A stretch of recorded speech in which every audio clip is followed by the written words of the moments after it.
తీసుకొచ్చి ఇవన్నీ ఈ బెజనపల్లె కుంట అంటారు దీన్ని. బెజనపల్లె కుంట పక్కన చెరువు, ఆ చెరువు కింద బావి ఉంటుంది.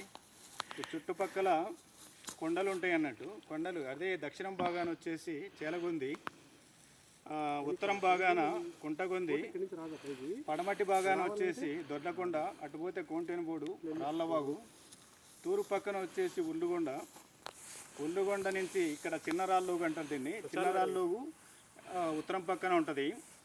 అటే వచ్చేసి దక్షిణం పక్కన వచ్చేసి దొడ్లకొండ, అటు సైడ్ వచ్చేసి పెద్దరాళ్ళూగు ఉంటుంది. ఇవన్నీ వచ్చేసి మనకు అంతిమంగా ఇటు పాపనేపల్లె, నారంపల్లె నుండి వచ్చేసి దొనకొండ, ఇటు వచ్చేసి మోదీనపురం, అక్కడ మోదీనపురం దగ్గర కాలువలు కలిసి ఖమ్మం చెరువుకి వెళ్తాయి. ఇవన్నీ అడవిలో వాటిని ఫారెస్ట్ డిపార్ట్మెంట్ కొత్తగా ఇచ్చేసారు కాబట్టి ఇక్కడ అంతా చెట్లు ఇవన్నీ ఉన్నాయి.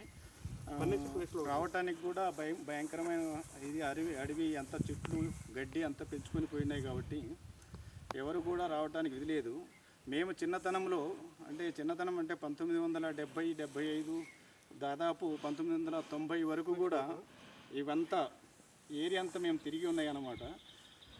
కొండగడ్డి కోవటం అయితేనేమి, ఇక కట్టెలకైతేనేమి, ఇంకా నానాక అప్పుడు కొండల్లో మొత్తం జీవనం అంతా ఈ కొండ మీద ఆధారపడి ఉండేది కాబట్టి కొండలలో ఉసరకాయలు కానివ్వండి, టేకు కానివ్వండి, ఇనుమొద్దు కానివ్వండి, దంతెలు, దూలాలు ఇవన్నిటికి కూడా